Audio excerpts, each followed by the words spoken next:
Tervist, mina olen Illar Kohvinavalt ja täna on reede 26. juuni aasta 2026 ja teen teile siis üle hulga jälle ühe video nii TikToki kui ka YouTube'i. Ja minu käest ongi fännid küsinud, et mispärast ma ei ole tükk aega videosid teinud, eks ma olen lõpetanud tegemise. No ma ei ole lõpetanud tegemist, aga kuna ei ole millegist teha nagu olnud, ei ole sellist põhjustanud teha, siis ma ei ole ka teinud.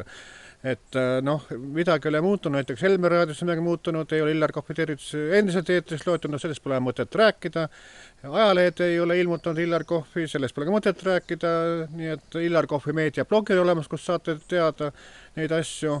Ja kunagi ma tegin seda, et filmisin ka neid oma artikleid jälle Nelli Teatajast ja ajakirjadest ja sellega ka sellest saadik, kui Nelli Teataja peatoimetaja Marianne Alver lahkus meie hulgast.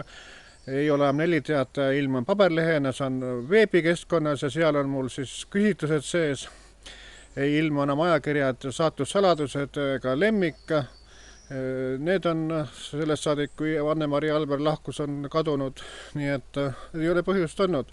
Aga mis ma ütlen nüüd on niimoodi, et 5. juulil peaks olema siis kohvikute päev Soomaal Sillaatsa talus sõnaga ja 10. juulil kutsun teid siis Pärnu Trahteriste Postipoiss, kus Illar Kohvi juubelipidu on. Tegelikult on juubel 9. augusti küll, aga teeme varem ära. Nii et see on see aasta 60. Ja millalgi pidi ka Eik Ainsalul tegema mulle uue laulu vastavalt selle 60-le, et eks paista, millal see tuleb. Ja kui on nagu tervitusvideosid vaja teha, siis ma teen ka neid sõnaga, et kui on tellimuse sõnaga, nii et siis saab tehtud, aga nii et vaatame, millal siis järgmine video on.